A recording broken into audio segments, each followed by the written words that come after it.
Capital Sonoro. Capital Político.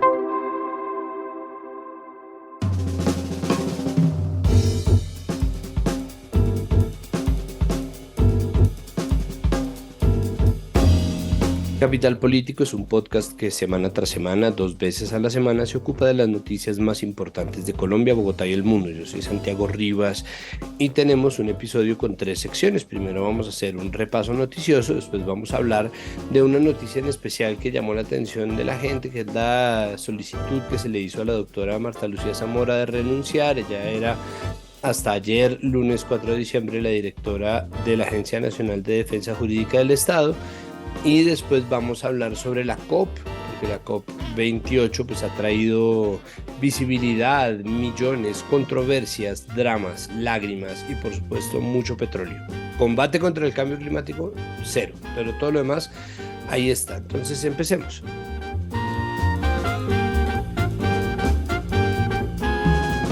Empezamos haciendo nuestro repaso noticioso y para ello contamos con la augusta presencia de Tatiana Duque, directora del podcast Huevos Revueltos con Política, de La Silla Vacía, uno de nuestros podcasts favoritos, que logra lo que nunca lograremos nosotros: concisión y brevedad, todo a la pepa.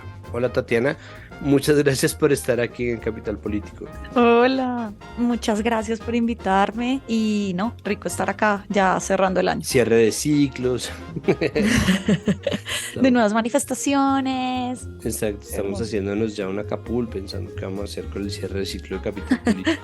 Tatiana, bueno, tenemos una serie de temas bien interesantes que de hecho empiezan por donde va a terminar este episodio, que es en la COP, pero en lo que nos interesa a nosotros aquí en la agenda nacional, pues se encontraron finalmente Gustavo Francisco Petro Urrego, presidente de este país, y Carlos Fernando Galán, el alcalde electo de esta ciudad, Bogotá. ¿Qué sale de esta reunión, ¿no? Que más allá de los anuncios cordiales, la foto veraniega en Dubái, ¿qué trasluce de este encuentro entre Petro y Galán? A mí se me hace muy llamativo pues que la foto haya sido en Dubái y no en Bogotá, es decir, que ambos tuviesen que haber viajado todo eso y gastar toda esa gasolina y todo ese, no sé, dióxido de carbono o lo que sea para verse en una discusión que pudieron haber tenido a una cuadra de distancia. La Casa de Nariño y el Palacio del Líbano quedan a una cuadra de distancia. Entonces, pues digamos, eso de entrada curioso. Lo otro, pues digamos, no sabemos mucho de lo que hablaron, pero pues pareciera una reunión bastante cordial y lo que se esperaría es que se mantenga así, cosa que no va a suceder. Pero en medio de todo, digamos, es relevante que, digamos, Galán ya haya dicho como, venga, de forma respetuosa, tenemos que buscar alternativas para mirar la operación del sistema de transporte público en Bogotá, que es una de las cosas de las que Petro pues también ha venido hablando. Hablaron de proyectos de educación superior, lucha contra el hambre, que es algo que a ambos les une, y también pues obviamente hablaron del elefante en la habitación, que era el metro de Bogotá, que insiste Petro en que tenga que ser subterráneo en una línea, y pues lo que pasa es que Galán tuvo un mandato popular bastante amplio para mantener, entre otras cosas, para una de las propuestas que era mantener el trazado del metro como estaba. Más allá de eso, pues muy curioso que se hayan reunido por allá, y lo que tocaría esperar es saber si por fin Petro tiene una reunión con el alcalde de la capital del país y también de las otras capitales que no le caminaron a su grupo político, al pacto histórico, que es lo que pues, se supone que tienen que hacer los mandatarios en general, locales y nacionales, y es mirar a ver cómo trabajan juntos. Total, igual eso se espera que eventualmente ocurra. La cosa sí es de acuerdo, es muy raro que tenga eso pero al mismo tiempo es lo más bogotano del mundo. Okay. Es lo que pasa cuando uno se encuentra con alguien que medio conocía pero están en otra ciudad y terminan tomándose un café, ¿no? Como es una cosa tan colombiana de verdad y tan bogotana que, pues bueno, ahí estamos de verdad pintados. Chances de que esto genere algún acuerdo. Usted dice que no ve por dónde esto vaya a generar una mejora en las relaciones de aquí en adelante, es decir, que no es como que el tono vaya a volverse más cordial en general, ni vaya a haber entendimiento ni acuerdos.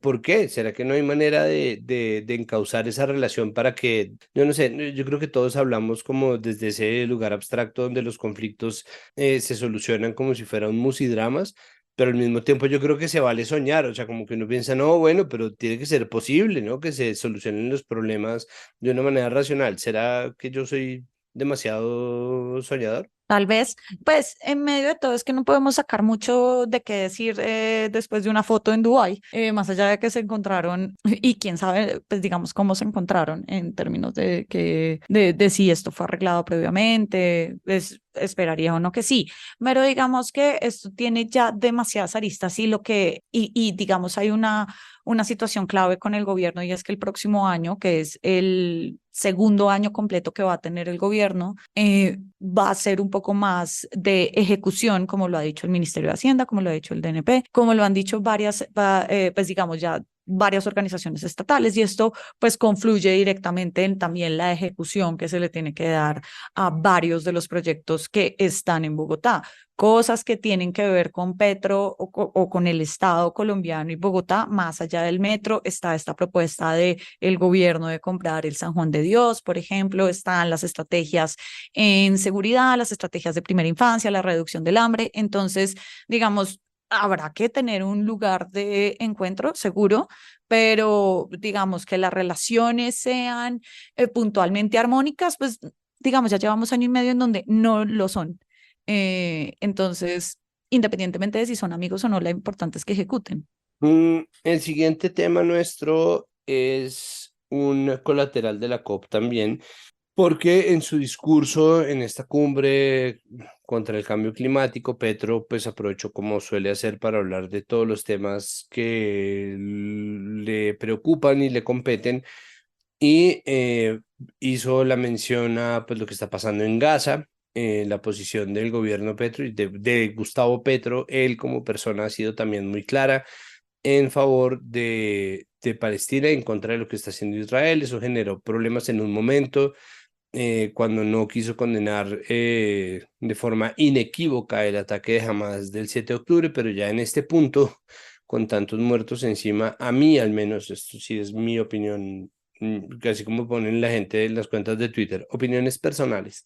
Mi opinión personal es que pues, maricos, ya pasó el tiempo de reclamar eso y sin embargo, las declaraciones de Petro en la COP generaron a su vez unas declaraciones del canciller israelí, esta vez no del embajador Gali Dagan, sino del canciller israelí, diciéndole que carece de estatura moral o que tiene ceguera moral y que entonces, bueno, entonces claro, lo que pasa es que hubo una comparación a Hitler otra vez, ¿verdad? Sí, sí, solamente apuntaría ahí en que fue en la cumbre climática. Es como, no sé, es como cuando uno está en una fiesta o algo así, en una boda, por ejemplo, y para hacer el brindis, entonces la dama de honor empieza a no hablar de la novia, sino de los exnovios de la novia. Y lo quiero llevar, es como de que tiene que ver esto con todo. Y siento que ese es como, como el punto al final de todo de qué es lo que quisiste decir. Sí, porque pues digamos como para Twitter y para las audiencias que al presidente le interesan, obviamente insistir en la situación terrible que está sucediendo en Gaza, absolutamente desproporcionada y que puso nuevamente los ojos del mundo en buscar una solución que permita que se conviva ahí y que haya una crítica muy dura hacia el gobierno de Netanyahu, pues también estaba hablando de energías limpias, de la puesta en Guaviare, de terminar con la deforestación, de hablar del paso de energía hacia las energías limpias, dejando los hidrocarburos y todo eso que es realmente lo que el presidente mismo ha dicho que es el futuro del planeta, queda en nuevamente una pelea política en donde él es el protagonista. Entonces, mmm, siento que fue como un sancocho ideológico más que una verdadera crítica que pudiera poner a la gente a hablar y pensar en otro tipo de cosas. Obviamente al gobierno le fue muy bien después de que quien sí se escuchó todo el discurso, además de los periodistas que estábamos pendientes, fue Mark Ruffalo y trinó y le encantó y pues digamos ya habló y recompusimos nuestras relaciones con Hollywood, pero pues más allá de eso queda siendo como una muy linda carta nuevamente a Twitter, en donde pues al final pareciera como si los discursos fueran justamente para eso, para aplaudir en ciertos momentos, pero siento que, digamos, más allá de eso, la sustancia se mantiene sin ser la necesaria para realmente llegar con acuerdos específicos y puntuales sobre qué vamos a hacer en los siguientes años en la COP29, en la COP30, cuando ya las cosas son irreversibles. Sí, yo no sé, yo tiendo a pensar, no exactamente completamente de acuerdo con Petro, pero sí como Petro, es decir, me siento identificado con conectar todo. A mí también a menudo se me hace todo una sola bola, ¿no? Y como que una cosa jala a la otra y el conflicto acá. Al mismo tiempo, cada vez es más tuitero el asunto, pero es un asunto ahí como de los mensajes, ¿no? En donde pesan un montón los discursos, entonces los discursos se vuelven alocuciones y después los discursos se vuelven caballitos de batalla y se vuelven el tema de las mesas de la mañana, y eso no, como que nos vamos como poco a poco metiéndonos en eso, y encima de todo hay actores de Hollywood metidos, pues, ¿cómo así? Pero lo que más me llama la atención es que, hecho este recuento, no queda tampoco en el aire lo que haya dicho el canciller israelí. Y creo que eso me llama la atención porque muestra hasta qué punto va o ha ido perdiendo legitimidad la posición de Israel en el escenario internacional. No, obviamente, sí, total, pues, sí, no, obviamente cuando se trata de las potencias, pues porque ahí está Estados Unidos, ahí está Canadá, la Unión Europea, el Reino Unido, todos los duros están con Israel, pero a nadie le gusta, si las protestas siguen creciendo. Sí, pero estamos en como el Estéreo Picnic, en un mundo distinto, ¿no? Entonces, esto sí, Y ahora va a estar en... sí, y ahora en Bogotá, pero sí estamos en una situación diferente en donde las cosas, y eso sí es verdad, y ahí digamos como que las formas en las que Petro está manejando esto, pues sí tiene un punto, y es que estamos en un mundo mucho más interconectado, en donde todas las personas hablan para shorts de YouTube o para Reels o para TikToks, entonces como que cada frase cuenta y cada frase tiene que ser memeable o cada frase puede ser reproducida, etcétera.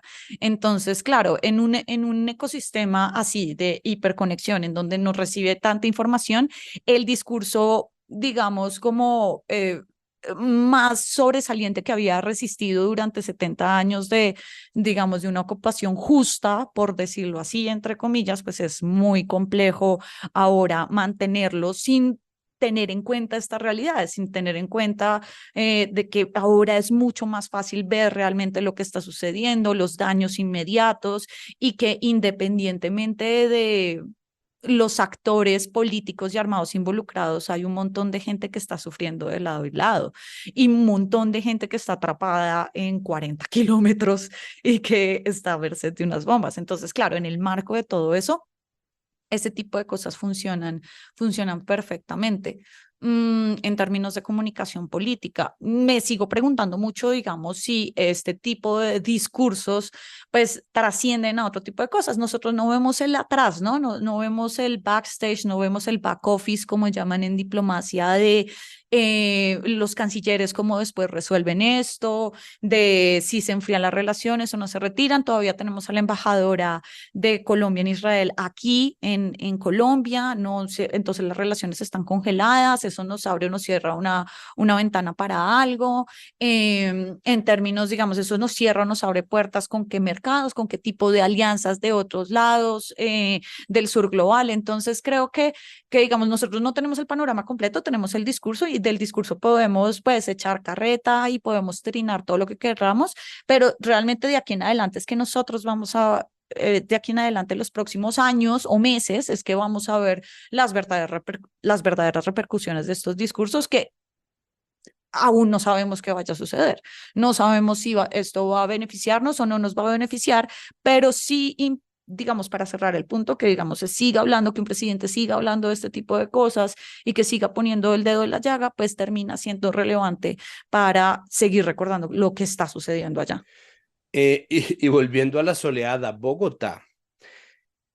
¿Cómo está? A ver, pasó una cosa, y es que hubo un numeral rifirrafe entre Paloma Valencia y María José Pizarro, porque Paloma Valencia pues, salió a decir que le parecía ilegítimo que el gobierno, habiendo iniciado el quinto ciclo de conversaciones con el ELN, que el gobierno se siente a negociar con el ELN en medio de los secuestros.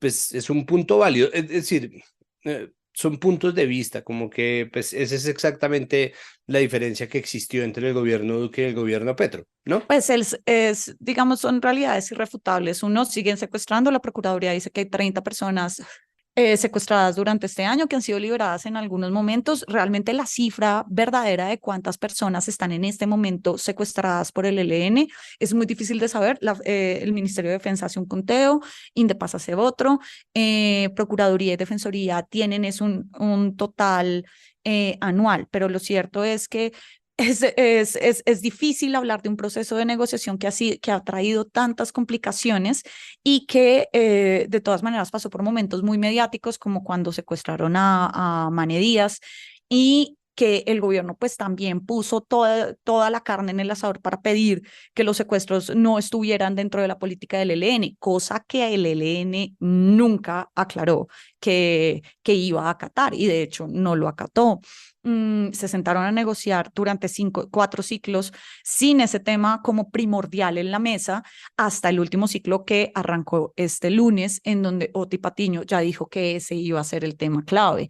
Y digamos, la resolución aquí en esto es una declaración explícita del ELN diciendo se liberan a todos los secuestrados que hay y no volvemos a secuestrar.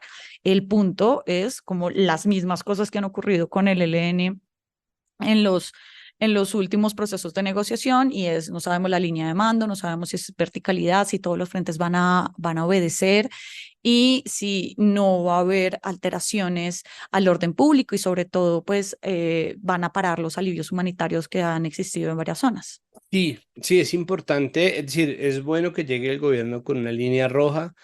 Yo he sido también muy claro pues aquí en Capital Político le hemos dado palo al tema de la paz por todos lados, pues no palo como críticas solamente, sino también hemos tratado de analizar el problema de la paz y yo decidí que nuestra posición editorial es la de Jaime Garzón, como si se ponen muy furiosos, los sientan a negociar, si se paran de la mesa, los sientan a negociar, si los manes vuelven y arman un verguero porque tienen tal o cual problema, los sientan a negociar, porque para mí pues es la prioridad, pero al tiempo es perfectamente claro que ese es un problema que no se puede dejar más tiempo sin tratar y creo que ya no existe como excusa la complejidad del proceso y ya no existe como excusa la complejidad del proceso específico con el ELN y la separación territorial. Y tampoco es una excusa, por ejemplo, la, la, la definición tan particular que tiene el ELN sobre los secuestros, que para ellos son retenciones y es una forma de ellos de financiar su causa, como que ya no estamos,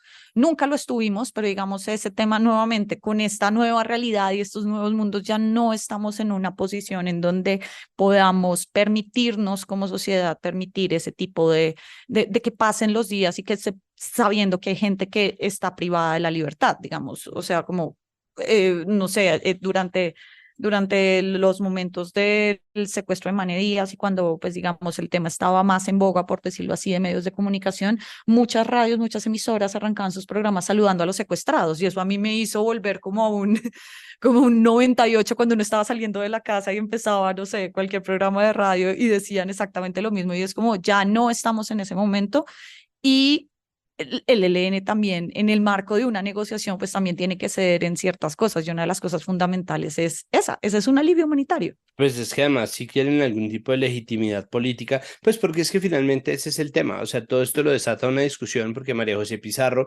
pues es la coyuntura que utiliza Paloma Valencia, que podría haber dicho eso sin coyuntura porque pues de nuevo, eso es como el diferendo fundamental entre quienes estamos a favor de los procesos de paz y quienes tienen reservas, por decirlo menos, con los procesos de paz, pues es esa, es decir, que la legitimidad política de cara a crímenes de lesa humanidad se pierde y pues ahí es donde se apuntala como la parte más difícil de resolver porque es la parte que no está atravesada ni por desinformación, ni por emociones políticas, ni por barras bravas, ni por trolls de redes sociales. Entonces, bueno, el caso es que la coyuntura es el secuestro o el aparente, supuesto, no probado secuestro de un señor de 87 años llamado Sanín Mena, que lleva ya 6 meses desaparecido y que dice Paloma Valencia está en poder del ELN. Eso de nuevo todavía no está probado, pero al mismo tiempo es perfectamente posible en este país.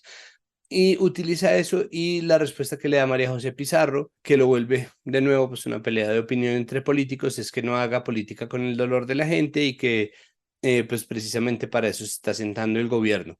Creo que nos sirve más que la discusión que va a ocurrir una y otra vez entre Paloma Valencia y María José Pizarro, pues es simplemente entender cómo a medida que avanzan los procesos se hace más urgente que existe esta legitimidad. Precisamente lo que usted dice, como estos saludos humanitarios, este sintonizarse del ELN con los tiempos en los que se encuentra, es decir, con los tiempos en los que ya definitivamente no solamente no es aceptable, que nunca lo fue, sino que es imposible de defender o que es imposible de ocultar la realidad horrible del secuestro como una práctica sistemática, tenga las razones que tenga, pues hace parte también de lo que puede terminar siendo la salvación o el golpe mortal de estos procesos de paz, y es la pérdida de una legitimidad política de cara precisamente a lo que ya se sabe y gracias al trabajo de la JEP está perfectamente claro para el que no lo sabía, que son delitos de lesa humanidad, que no caben ya dentro de la guerra y que la participación política y la participación política de la gente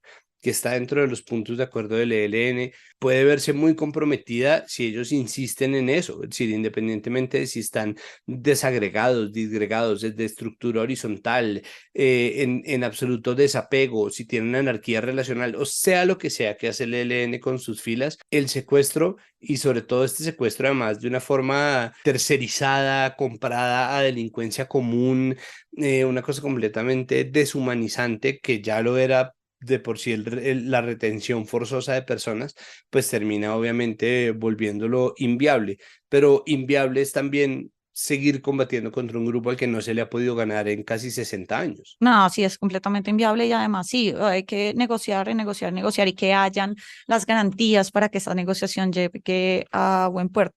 Digamos, los rifirrafes van a ser muy comunes, o sea, recordemos lo que sucedió hace 8 años con el 7 años, sí, 7 años se firmó, 8 años fueron pues todo el debate de el acuerdo con las FARC, que era también el caballo de batalla del Centro Democrático. Entonces, digamos, esto siempre va a estar sobre la mesa, pero lo importante es que allá en la negociación no pierdan el rumbo y que se negocie hasta que todo quede negociado.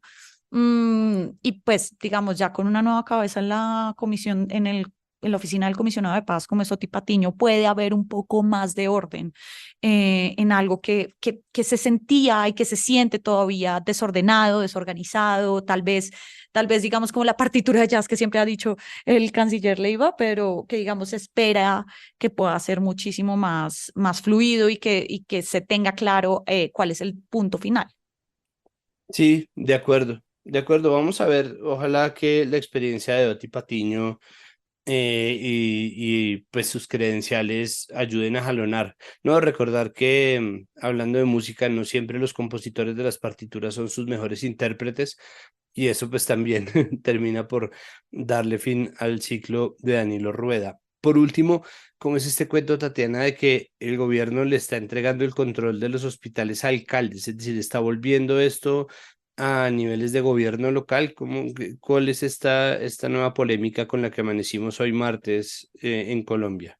Es el famoso artículo 42 de la reforma a la salud, a la que le quedan muy pocos artículos para ser votados en apenas su segundo debate de 4 en la Cámara de Representantes. Para tener como las cuentas claras, en 11 días se acaban las sesiones ordinarias del Congreso y el gobierno está poniendo toda la carne en el asador para poder sacar la reforma de la Cámara y que esa sea como la victoria política del semestre, porque pues más allá de eso, nada más se ha aprobado, digamos, grandes iniciativas del gobierno nacional.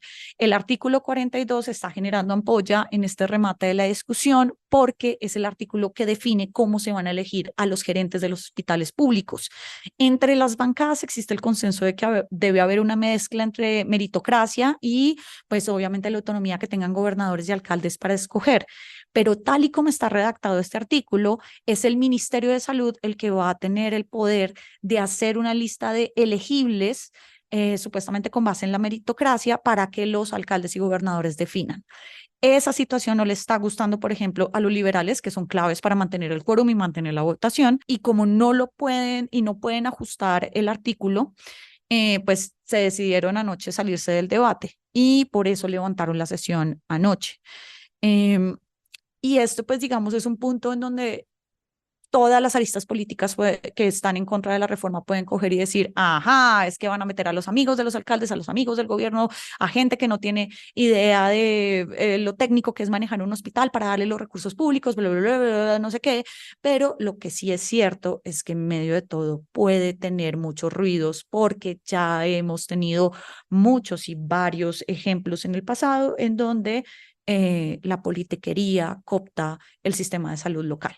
Es que se siente una cosa triste y es que están tratando de cambiar unos politiqueros por otros, no como que los politiqueros que estaban pegados de lo privado en un país que obviamente estaba así cooptado corporativamente, y pues obviamente generan un problema, pero los políticos que ponen a sus amigos al frente de hospitales y al frente de la salud, no solamente es el potencial tiro en el pie que eso puede querer decir, ¿no? Porque es que pues existe una probabilidad entre 100.000 que toda la gente elegida por cada uno de los alcaldes sea absolutamente idónea y de repente vivamos en un paraíso del sistema público hospitalario municipal interdepartamental en las regiones de la Colombia profunda, pero lo más seguro es que no.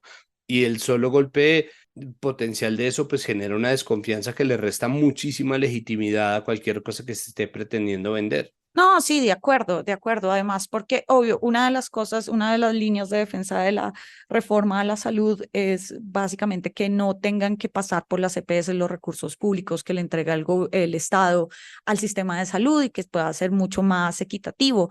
Pero si, cuando ese tipo de recursos son controlados por una entidad o tienen que ser controlados por una entidad como es la ADRES, que es la administradora de recursos, que todavía no tiene la capacidad de personal o las capacidades técnicas para manejar tanta plata y distribuirla a otras personas que muy seguramente pueden tener las mejores intenciones o muy seguramente van a llegar a timbarse la plata, pues es muy complicado, es muy difícil. Entonces, digamos, el trabajo del gobierno no es solamente con este tipo, con salir adelante de este punto que está bien chicharronudo, sino también de mantener el quórum y lograr un número mágico que es 94. El 94 es el número de votos positivos que tienen que tener varios de los artículos que quedan por votar porque son artículos estatutarios. Me puedo poner muy legalista acá, pero digamos, esos son los artículos que sectores independientes y opositores le están diciendo al gobierno que no pueden entrar en esta reforma porque no es una reforma estatutaria, sino es una reforma completa al sistema. Eso para decirlo en términos lo más cristianos, en cristiano, en español, bogotano posible, porque eso sí es otro chicharrón enorme. Es un chicharronazo. Pues sí, solamente aclarar que cuando se habla de una ley estatutaria son leyes que están relacionadas con derechos fundamentales y que por lo tanto requieren de un tratamiento mucho más profundo y de mayorías cualificadas, mientras que las leyes ordinarias se entienden como una reforma de mecanismos legales que no están afectando a los derechos fundamentales de las personas, que eso fue una de las peleas que dieron desde el gobierno porque la ley estatutaria pues requiere de mucho más trámite, es mucho más largo y al mismo tiempo yo estoy en desacuerdo con que no haya sido pasado como una ley estatutaria esta reforma porque la salud sí es un derecho fundamental y el gobierno tendría que hacerse responsable precisamente de estar tratando de modificar un sistema, funcione o no, porque esa no es la discusión que pretendo dar, pero definitivamente sí está relacionado con un derecho fundamental que es el derecho a la salud. Exacto. Y pues digamos, la discusión aquí ahora, digamos, en términos de lo que a mí me compete, que es, digamos, el tejemaneje político, pues lo que termina mostrando es que el gobierno está poniendo todo su capital político en un segundo debate, no en el cuarto, no en el debate de Senado, que va a ser muy duro, no en el cuarto debate en la plenaria del Senado, sino poniéndolo en el segundo debate en Cámara, que es una victoria más o menos pírrica porque lo que se vendría en el otro semestre va a ser peor. El Senado, en plenaria del Senado, sobre todo, las mayorías son muy débiles. Los independientes, a los independientes no les gusta la reforma y pues digamos ya es como la última línea de defensa, entre comillas, de la oposición que nunca le gustó esta reforma. Pues sí, sí, de acuerdo. Igual mal, es decir, esta idea de la politiquería va a estar muy difícil que la echen para atrás, está muy difícil de vender. Colombia es un país que desconfía mucho de los mecanismos estatales, bien o mal, porque O sea, bien o mal, porque lo privado tampoco nos ha garantizado limpieza ni transparencia, pero uff, sí, me parece que ese artículo va a ser un escollo más dentro de una reforma que ha estado o que ha sido en sí misma un obstáculo para cualquier otro trámite posible dentro del Congreso. Entonces, bueno, seguiremos viendo qué ocurre. Tatiana, muchísimas gracias por aceptar esta invitación y por acompañarnos con la paciencia de siempre a desmenuzar la agenda. Muchísimas gracias a ustedes y pues nada, si no nos volvemos a escuchar, felices fiestas, feliz año para todas y ojalá que nos escuchemos el otro año. Pues sí, claro que sí, ojalá.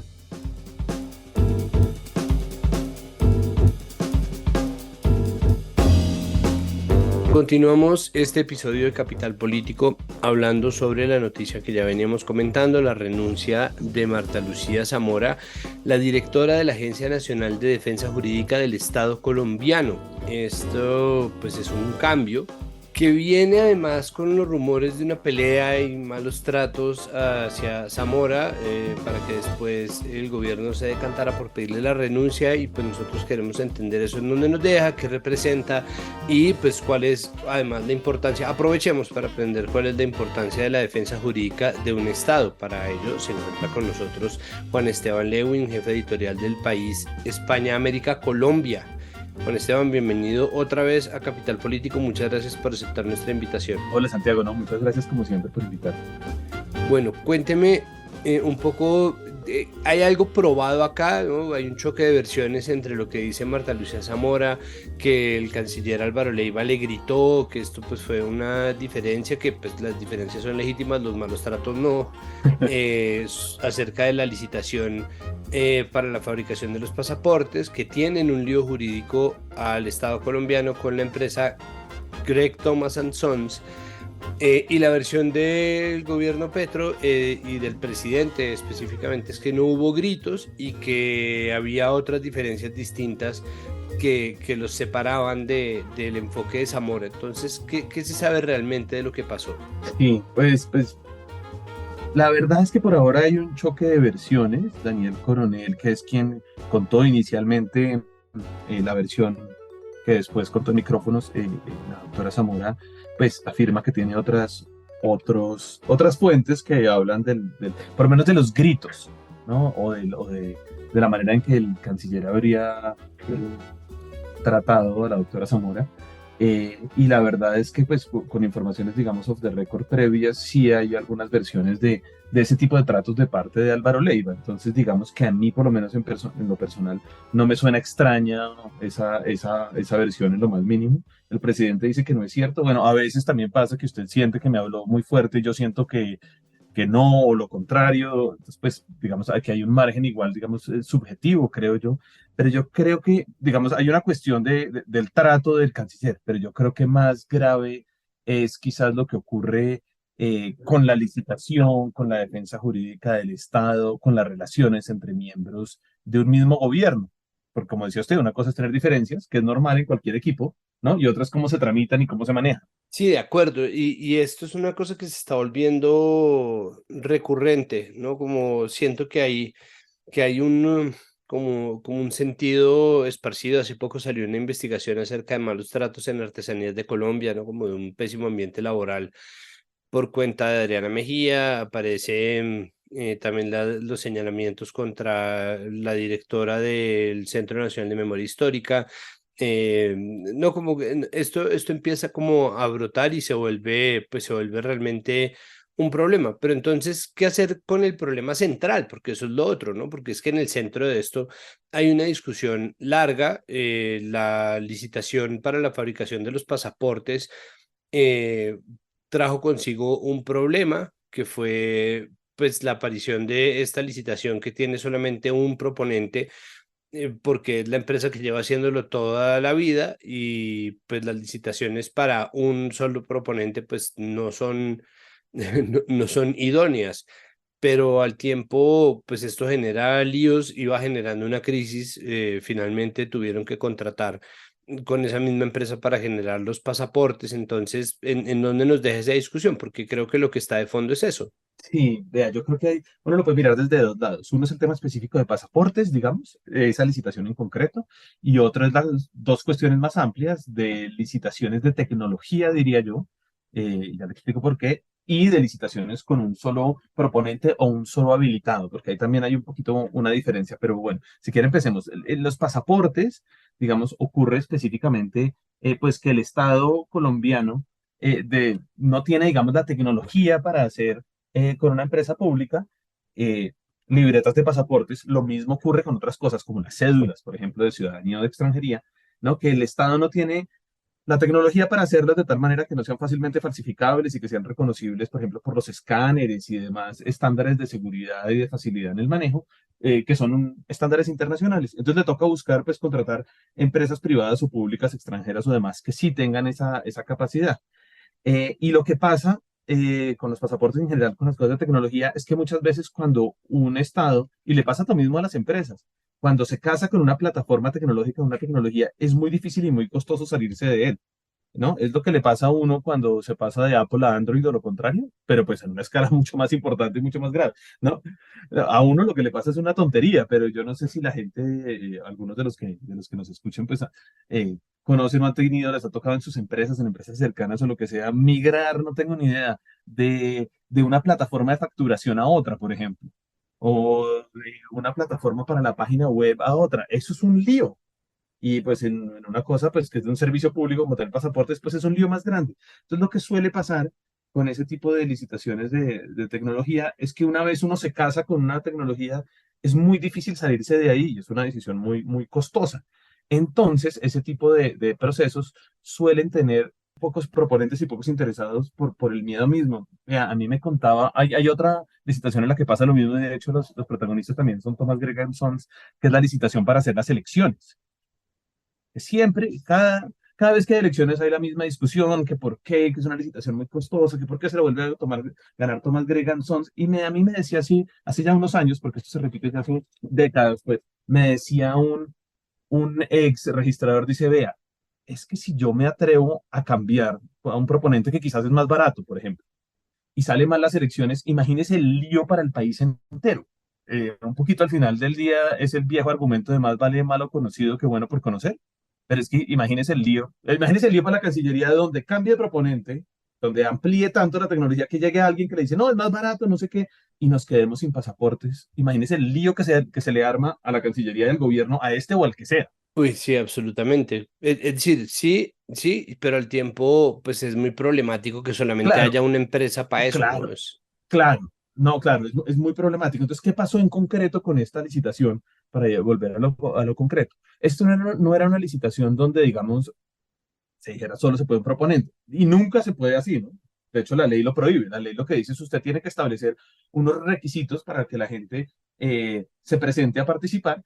Y en esos requisitos lo que pasa es que a veces son requisitos mandados a hacer lo que llaman licitaciones sastre, ¿no? Que solo uno llega desde el día uno. O hay otros donde hay ciertos requisitos, digamos, problemáticos, pero no es que solo participe uno. En este caso eso pasó. Thomas Gregg no fue el único que llegó a proponer. Lo que pasa es que al revisar, cosa que se tiene que hacer en todas las licitaciones, si los interesados y los que llegaron con una propuesta cumplían todos los requisitos, que son requisitos normalmente legales, es decir, que esté constituida la empresa y todo ese tipo de cosas, financieros, que tenga la plata que dice tener para poder hacer lo que tiene que hacer en general, ¿no? Y los técnicos, que son los específicos de cada negocio, el único que salió habilitado fue Thomas Gregg. Claro, como suele pasar en todas las licitaciones, además, los que salen inhabilitados dicen que es que se lo hicieron a la medida al que quedó habilitado. Eso es parte de la pelea de siempre. Si uno recuerda, los NULE peleaban así para carreteras. Mejor dicho, eso pasa siempre, siempre, siempre. Y en este caso, lo que pasa es que dicen, no, en el fondo era una licitación sastre. Es decir, en el fondo realmente los únicos que iban a poder era Thomas Gregg, entonces eso estaba mal hecho. Ahí puede que tuvieran razón o no. El lío es que el gobierno se demoró en reaccionar a eso. Eso se lo dijeron, digamos, temprano. Y cuando el gobierno ya salió a decir eso, pues ya habían calificado las propuestas y ya había quedado solo el proponente Thomas Gregg. Y ya es donde Thomas Gregg dice, vea, nosotros nos gastamos tanta plata en preparar esto, porque preparar una licitación, y de nuevo, yo no sé si la gente acá ha preparado concursos para, no importa, venderle pupitres a una escuela pública. Eso demanda tiempo y esfuerzo, y eso es una realidad. Entonces, cuando le dijeron ya a Thomas Gregg, mejor dicho, cuando suspendieron, Thomas Gregg dijo, no, pero pues yo ya me he gastado tanta plata en preparar esto. Y eso es el argumento que ellos tienen para demandar, porque ya anunciaron una demanda contra el Estado.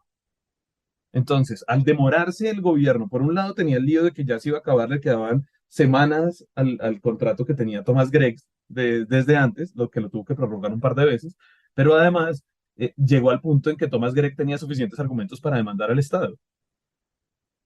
Entonces, en esa situación difícil, se demoró mucho el ministerio en tomar las decisiones de frenar este proceso, ¿no? Para evitar ese lío de tener un solo proponente. Lo hizo cuando el presidente dijo, esto es insostenible, esto no puede ser, y terminamos en esta situación en la que Thomas Gregg, por un lado, puede demandar al Estado y tiene argumentos que parecen sólidos. Y por otro lado, tiene además el contrato que usted mencionaba ahorita por un año temporal. Y no tenemos todavía un proceso para lo que se viene después de que se vence ese año. Entonces es una situación que termina siendo muy compleja. Y ahí es donde entra la Agencia de Defensa Jurídica que encabezaba la doctora Zamora. La Agencia de Defensa Jurídica es una entidad que se inventó el gobierno Santos, que creó para centralizar en una sola entidad la defensa del Estado ante muchos pleitos que recibe de todo tipo de particulares, algunos de los cuales antes de la Agencia de Defensa Jurídica, pues terminaba una entidad muy débil, digo, en capacidad jurídica para afrontar unos pleitos enormes, que pueden ser de todo tipo, pero en contratos públicos. Entonces centraliza la capacidad. Y lo que dice la doctora Zamora, básicamente, y la Agencia de Defensa Jurídica es, oiga, esta demanda tiene unos argumentos suficientemente fuertes como para que nos sentemos a tratar de conciliar, de arreglar por las buenas con Thomas Gregg para no terminar en un pleito que dentro de 5 o 10 años o lo que sea, la justicia defina contra el Estado colombiano, porque aparentemente se hicieron mal algunas cosas y ellos tienen argumentos que por lo menos merecen una consideración. Y el ministro dice que no. Eso es básicamente la discusión. Si se cambia entonces a Zamora y renuncia a ella y entra otra persona, ¿qué otro enfoque puede haber? Como irse hasta el final con el pleito, porque históricamente el Estado tiene todas las de perder. En este caso, no conozco el caso en lo concreto. Hay casos que sí, que el Estado tiene todas las de perder y aquí parecería, por esa demora que le digo que tiene, por lo menos hay argumentos fuertes en su contra. La agencia de defensa básicamente siempre tiene que tomar esa decisión. ¿Tratamos de conciliar y nos ahorramos un pleito o nos vamos a pleito y ganamos? Y la agencia de defensa ha ganado pleitos. También es que a veces hay unos pleitos de gente más o menos loca que dispara al aire a ver si le gana el Estado, ¿no? Entonces también hay todo tipo de pleitos y la agencia siempre tiene que tomar esas decisiones entre conciliar y no conciliar. Esa es la duda, esa es la duda en este instante. Todavía no sabemos quién va a llegar en vez de ella, ¿no? En su lugar. Y ni qué decisión se va a tomar. Esas decisiones las toma, dependiendo del tipo de pleito y demás, la agencia de defensa con la entidad del caso, porque la que paga, digamos, además la que sabe técnicamente muchas veces los detalles es la entidad del caso. Digo la entidad del caso porque es que esto le puede pasar a cualquiera, ¿no? A la Aerocivil, por decirle algo, o a la Agencia Nacional de Infraestructura, o a cualquier entidad del Estado que son decenas. Sí, yo creo que la gente loca que demanda es porque los casos más sonados son aquellos en los que se pierde, o sea, en los que el Estado pierde, pero es que además el Estado pierde normalmente contra empresas que tienen mucha plata. Es decir, también los casos se arman con un equipo jurídico robusto, que están hechos además a la medida, o este tipo de pleitos están hechos también a la medida de grandes oferentes que terminan siendo grandes contrapartes en juicios, ¿no? Como que es muy difícil que una persona pueda agarrar al Estado. Eso pasa, eh, eso pasa y también ha pasado que ha habido corrupción judicial o que ha habido decisiones judiciales, digamos, en temas que son grises o difíciles, en las que algunos abogados piensan una cosa y otros otra, y los jueces han tomado decisiones en contra de los intereses, digamos, del Estado. Un caso famoso en su momento fueron las megapensiones, no sé si recuerdan, pensiones de más de 25 salarios mínimos, en la que altos magistrados de altas cortes fallaban a favor de que existieran esas pensiones que les iban a terminar beneficiando a ellos. Eso fue toda una pelea jurídica en su momento. La Procuraduría en su momento, con Alejandro Ordóñez, que había sido consejero de Estado, estaba a favor de las megapensiones, la Corte Constitucional no, al final se cerraron, pero digamos son esos procesos que son complejos y donde a veces hay o grandes empresas, como dice usted, o corrupción judicial o decisiones judiciales que terminan desfavoreciendo los intereses del Estado. bueno, pues bueno, vamos a ver entonces en qué termina este asunto. Creo que hay un par de conversaciones de fondo que son de muy difícil solución, pero hay una que sí tiene solución y es pues un poco hacer ciertos acuerdos al interior del gobierno, al interior de las instituciones estatales, para que no tengamos que estar enfrentando crisis y mini crisis y macrocrisis que se desatan por los malos tratos entre personas. Es que es muy loco decirlo así, pero al mismo tiempo eso en términos de las formas es muy profundo. Es decir, eso es una cosa que puede determinar muchísimo la relación de la gente con un gobierno, y si esto empieza a hacer carrera y si esto empieza a cundir, se va a volver otro tropo más o un punto flaco más por el que se puede agarrar pues una gestión gubernamental que puede ser buena o mala, pero que no tendría por qué pasar por encima de la gente. Eso es lo que me parece que es una locura, porque las licitaciones de un oferente y de un habilitado, pues eso toca solucionarlo, pero eso se demora. No se puede que se demore más de lo que dure el gobierno Petro, pero pues, ajá, ¿no? O estoy No, yo... no, no, no, yo, digamos, yo ahí diría como dos cosas. Lo primero es que estoy totalmente de acuerdo con usted, digamos, es que los derechos de las personas como empleados, como contratistas, como funcionarios, toca respetarlos en el sector público, privado, en este gobierno, en cualquier otro gobierno, totalmente de acuerdo. Siento que en todo caso hay, tratando de ver el vaso medio lleno, parte de lo que ocurre también es que la gente ya no se aguanta situaciones que hace 10, 15 o 20 años se aguantaba. Y eso creo que hay un avance, digamos, en los derechos y en la lucha por los derechos. Que hoy afecta a este gobierno, hace 2 años al gobierno anterior, digamos, porque hay maltratadores un poquito en todos lados, desafortunadamente, pero que creo que es un avance si uno lo ve por ese lado, ¿no? Hay gente empoderada y hay una sociedad que respalda no soportar ciertas cosas que antes, digamos, estaban normalizadas. Entonces, viendo el lado positivo. Por el lado de las licitaciones de un solo oferente, yo también creo que es que a veces es casi que imposible que no haya licitaciones de un solo oferente. Por ejemplo, cuando solo una entidad está interesada, así varias lo puedan prestar. Varios dicen, ese negocio sencillamente no me interesa, no tengo la capacidad, no puedo contratar a la gente, no tengo la plata que necesito para ese negocio, como pasa en cualquier negocio privado, ¿no? Quizás a veces solo se presenta uno porque es el único interesado. Y aunque si bien lo deseable es que se presenten varios y haya competencia, pues no siempre ocurre. O hay una sola persona que tiene la tecnología o las marcas registradas o los derechos de lo que sea para hacer eso en Colombia. Entonces, es un poquito un problema que se puede reducir, pero que yo no creo que se pueda resolver 100%. Esperar que siempre haya dos o ojalá tres o más compitiendo, pues es un poquito también, a mi juicio, termina siendo, no sé si es un poquito demasiado idealista o un poquito ingenuo, porque hay situaciones en las que sencillamente por muchos motivos pueden ocurrir. Y ahí es que saber cómo enfrentar esas situaciones y si se debió es a eso, a que nadie quiso o a que no había otra solución o a que de verdad se estaba haciendo un pliego sastre. Digamos, creo que es algo más sofisticado, digamos, que decir, no, es que no se puede uno solo. Ah, sí, como que toca investigarlo según el caso, o sea, como que toca analizar caso a caso, porque habrá muchos en los que simplemente no vaya a haber gente. Sí, absolutamente de acuerdo, es que es muy raro porque pues son cosas que francamente uno no se pregunta, o al menos yo no me las pregunto, como quién hace los pasaportes. Y yo creo que a la hora, pues, a la hora de pensárselo, sí, tiene que ser un enredo conseguir las empresas que estén dispuestas a hacerlo, pero bueno, sí.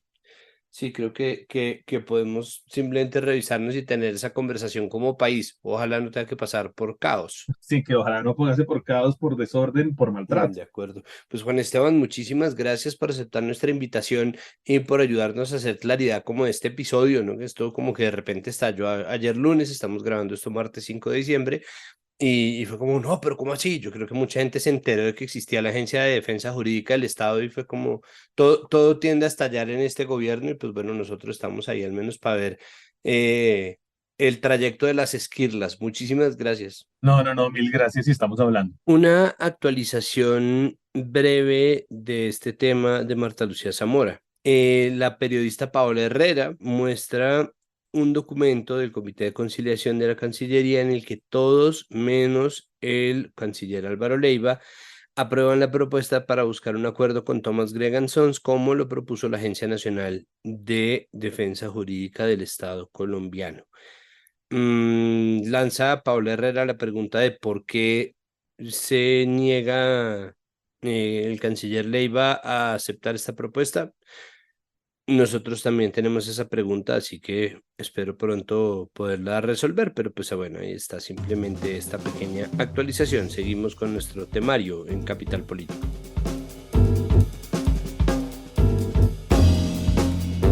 Finalizamos este episodio de Capital Político con una serie de 2 entrevistas breves acerca de la COP28, el evento, la cumbre que ya llega a su 28ª edición y que se realiza desde hace pues 28 años para unir esfuerzos internacionalmente o de país a país con miras a combatir el cambio climático y que se está realizando en este momento en Dubái, en Emiratos Árabes Unidos, en una potencia petrolera.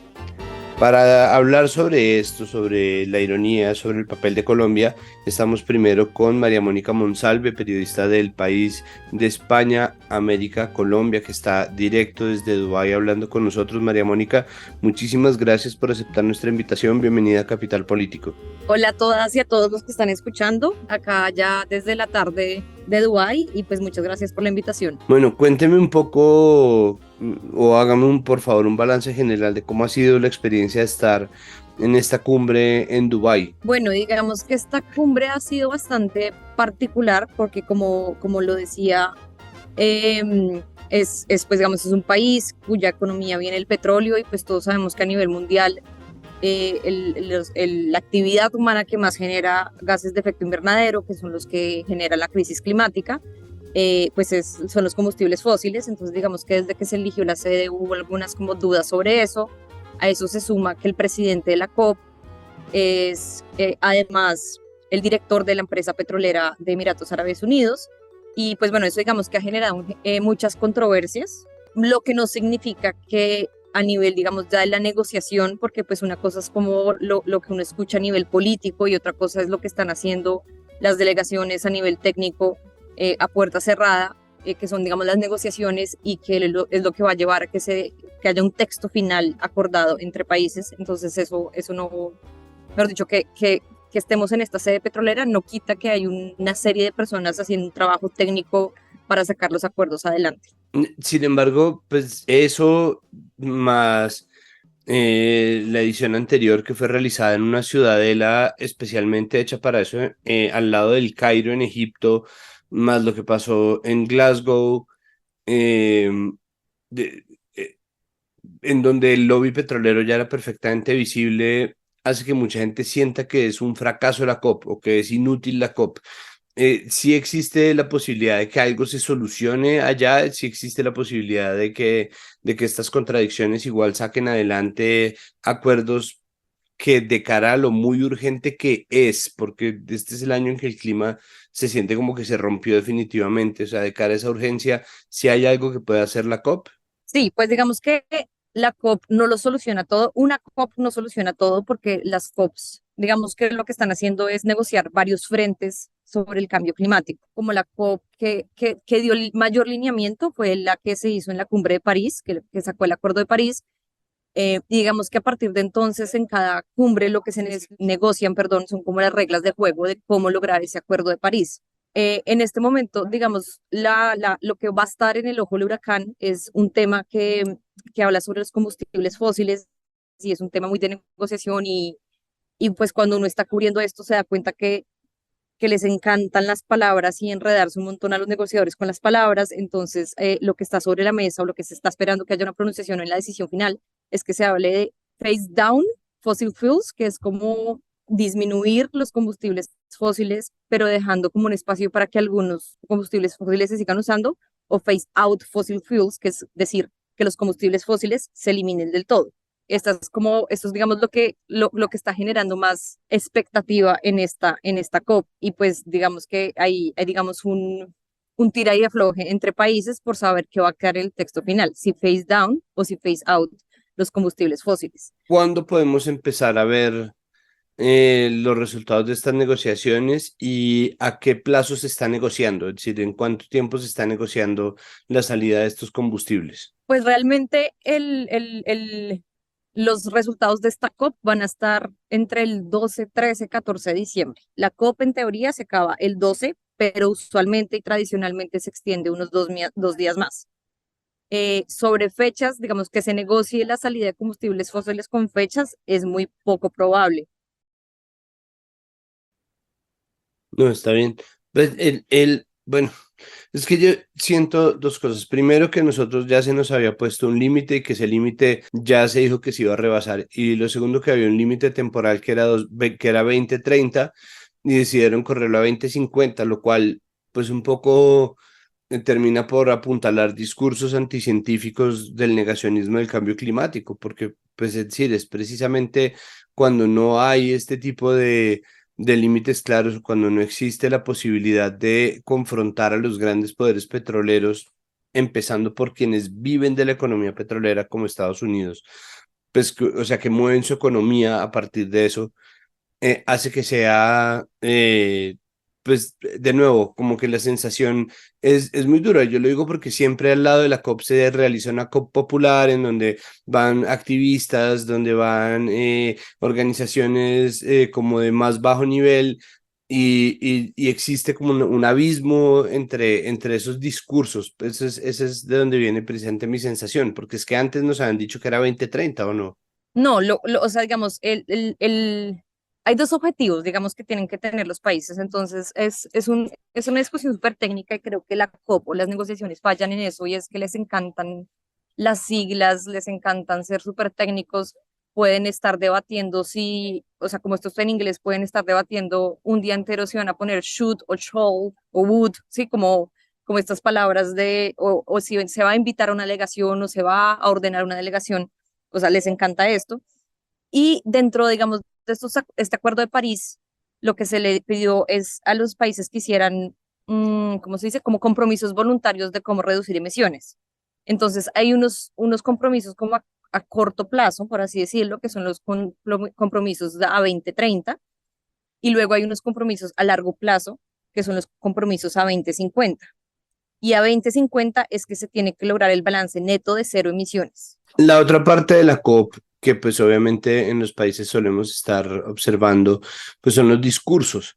En nuestro caso, pues está el discurso de Petro, que generó varias declaraciones, unas declaraciones del canciller israelí, unas declaraciones a favor de Mark Ruffalo, otras, bueno, hemos tenido como repercusiones que son ya habituales en los discursos internacionales en estos escenarios de Petro por su posición frente al cambio climático, su posición frente a Palestina. ¿Cómo se vivió allá? Es decir, quisiera un poco de perspectiva frente a cómo se narra acá y cómo se vive allá en Dubái. Bueno, pues digamos que Petro a nivel latino sí acaparó cámaras, bastante. Eh, pasó algo y es que quizás, y esto es una opinión un poco personal, y es que Petro yo creo que le está jugando a acaparar las cámaras que Lula no acaparó, por así decirlo, porque digamos que justo cuando Lula viene a la COP también se sabe que se va a unir al OPEC, que es este tratado para exportar petróleo, y Petro por el otro lado se está uniendo casi que al mismo tiempo, un día después, a un tratado de no proliferación de combustibles fósiles. Entonces, digamos que a nivel latino y los que seguíamos la agenda latina, sí era un tema de discusión, sí era un tema de conversación. Eh, Había un grupo de periodistas latinos muy interesado en hablar con Petro, pero pues no nos dieron entrevistas ni a los colombianos ni a los latinos. Sí se la dieron a The Guardian. Lo digo, lo digo no por ardida, por así decirlo, sino porque pues creo que eso también nos da un poco de luces sobre la agenda internacional que quiere hacer Petro, ¿no? Como la visibilidad que quiere darse él a nivel internacional, más que a nivel local, diría yo. Ahora, esos son, digamos, para nosotros fue una noticia claramente el discurso de Petro, porque pues fue un discurso un poco salido de contexto, pero digamos que no era algo de lo que hablaran, no sé, las personas, los países africanos, las delegaciones de Asia, no era algo que, digamos, explotó en la COP, no, eso, o sea, como que explotó un poco puertas para adentro en Colombia y en Latinoamérica. Muy bien. Bueno, por último, ¿cómo es un día en la COP? Es decir, ¿cómo es el cubrimiento que se realiza en la cumbre? Es un, es bastante loco, porque digamos que hay como dos momentos o dos espacios de la COP. Están lo que te decía, las negociaciones, que son negociaciones supremamente técnicas. Están los negociadores y los delegados de cada país o de cada país, es que ellos funcionan además por bloques de negociación. Latinoamérica tiene la particularidad que en temas de mitigación especialmente no está de acuerdo en lo mismo como sucede, digamos, con los bloques árabes o con los bloques africanos. Y bueno, se ha como dividido estos bloques de negociación. Hay uno que se llama AILA, que hay otro que se llama AU, están las pequeñas islas. Y digamos que estos delegados están metidos en unas mesas o en unos meeting rooms a puerta cerrada casi siempre. Eh, luego, y luego, paralelamente, digamos, a estas puertas cerradas, hay periodistas que están cubriendo muy cerca de eso. Si necesitan saber, digamos, si quieren enterarse como un poco más del día de las negociaciones técnicas, perdón, hay un grupo de periodistas latinoamericanos que se llama Periodistas por el Planeta. Vinieron como, yo no sé, unos 10 periodistas que tienen muchísima experiencia cubriendo las cumbres y las negociaciones. Y están, digamos, cubriendo esa parte técnica, pero pues también están un montón como de pabellones de cada país, entonces cada país monta como su stand y aprovecha esos stands para hablar de sus políticas climáticas, eh, sí, paneles, conferencias, que también, digamos, uno también le gusta cubrir. Hay que llegar supremamente temprano porque el venue o el lugar donde pasa la conferencia es supremamente grande, entonces digamos el centro de medios queda a 20 minutos del pabellón de naturaleza, por ejemplo. Entonces si tú quieres ir a algún stand del pabellón de naturaleza, tienes que coordinarte bien 20 minutos para salir y poder caminar eso. Las filas son largas, las filas para comer son largas. No sé pues si el dato sea interesante, pero pues está lo que decías, está la zona azul, que es la zona, digamos, en la que están los delegados, está la prensa, están las delegaciones de los países acreditadas por la ONU, y luego está una parte que le llaman la zona verde, que es donde está como la sociedad civil, también haciendo como una especie de cumbre paralela, eh, y pues lo que tú decías, es un espacio un poquito mucho más crítico con las políticas de la ONU y con lo que se está discutiendo en la COP. Perfecto, pues María Mónica, muchísimas gracias por aceptar nuestra invitación y sacarnos un tiempito en medio de ese corre-corre que usted escribe. De verdad le agradecemos y pues bueno, vamos a estar pendientes entonces del cubrimiento en elpaís.com América Colombia. Sí, y lo último que quería decir, si se puede, a modo de cuña, es que pues yo también vengo ahorita becada con una organización que se llama Climate Tracker, que es una organización que nos paga y nos da recursos y nos da un poco de guía a los periodistas del sur global. Entonces somos personas bueno, pues sí, como lo que se entiende acá por el sur global o en los países mal llamados en desarrollo, de Latinoamérica, de África, de Asia, porque pues usualmente uno entra a estos espacios de prensa de las Naciones Unidas y la mayoría de medios y de periodistas son, bueno, de lo que tenemos de Europa, Norte Global, América Latina. Entonces, bueno, quería hacer esa cuña. Ah, bueno, no, pues nosotros vamos a poner entonces el enlace para que la gente pueda seguir los resultados precisamente de esa beca en las notas del episodio. Muchísimas gracias. Listo, perfecto. Muchas gracias a ti.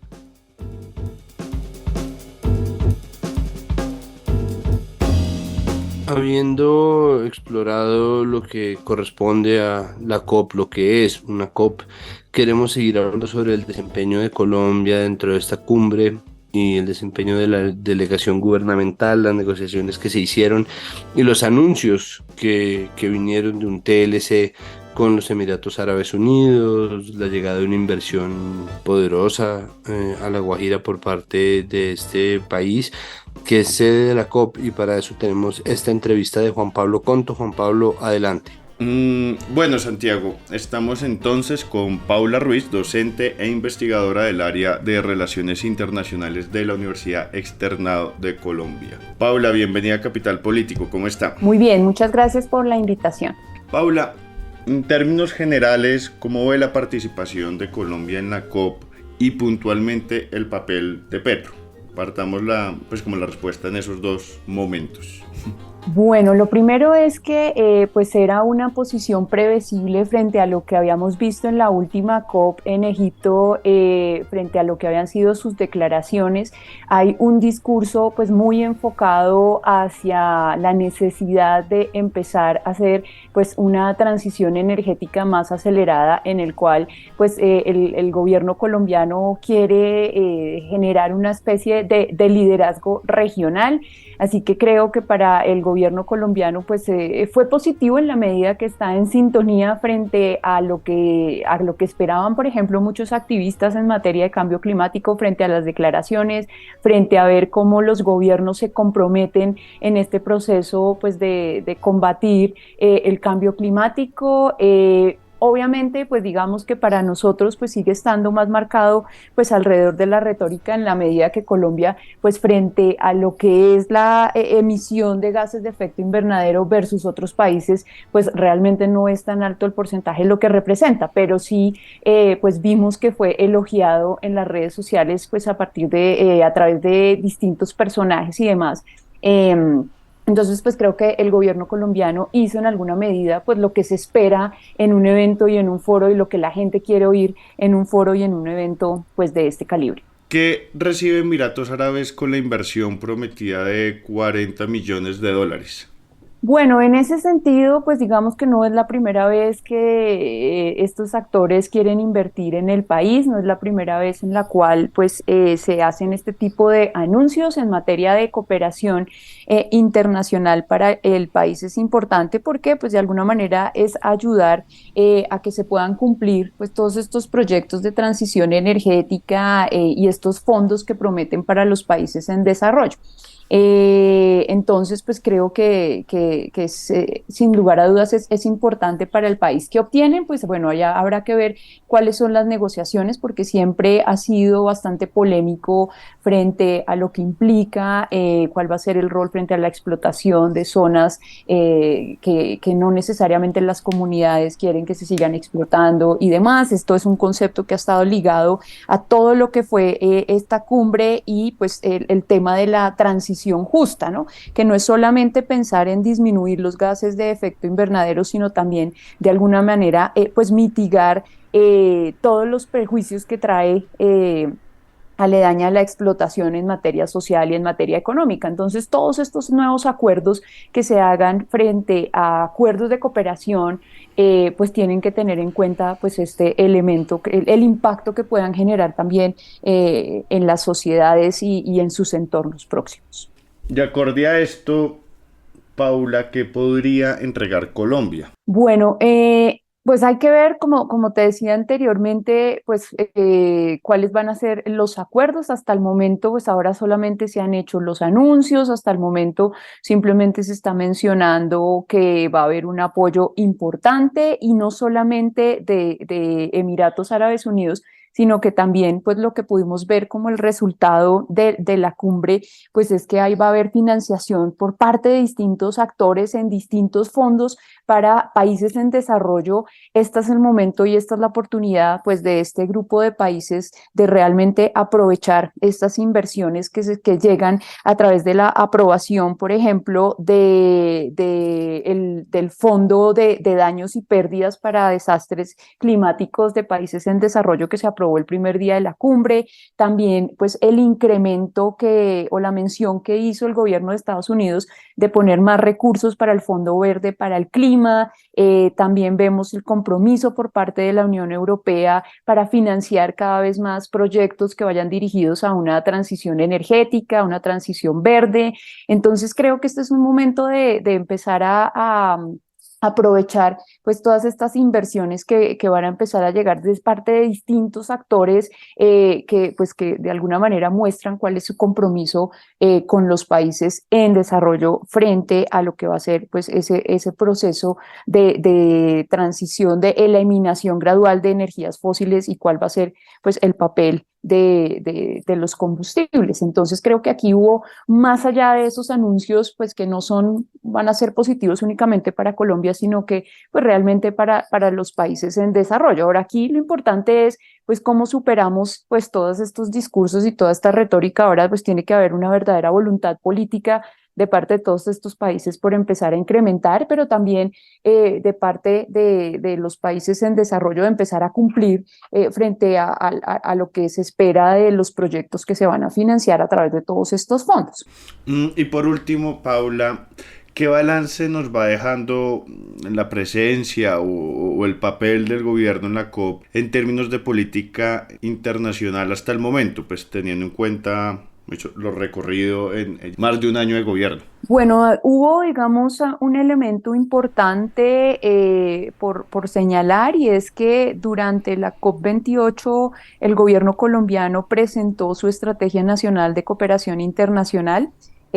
junto a la Agencia Presidencial de Cooperación, que su directora estaba presente en la COP, junto con el canciller pues Álvaro Leiva, se hizo el lanzamiento, la presentación, digamos, de esta estrategia que pues va enfocada precisamente a cuál es el rol que quiere jugar Colombia. Entonces, cuáles son las necesidades que tiene el país en materia de transición energética, cuáles son las prioridades, hacia dónde quiere apostar. Entonces, pues creo que esto es algo importante que habrá que revisar en detalle el documento, porque ahí, digamos, va a estar la línea de qué tipo de proyectos quiere Colombia que se financie. Lo segundo, pues creo que, como lo dije al inicio, pues acá vemos una continuidad en materia de política exterior frente a lo que ha sido el interés del gobierno colombiano alrededor de los temas de medio ambiente.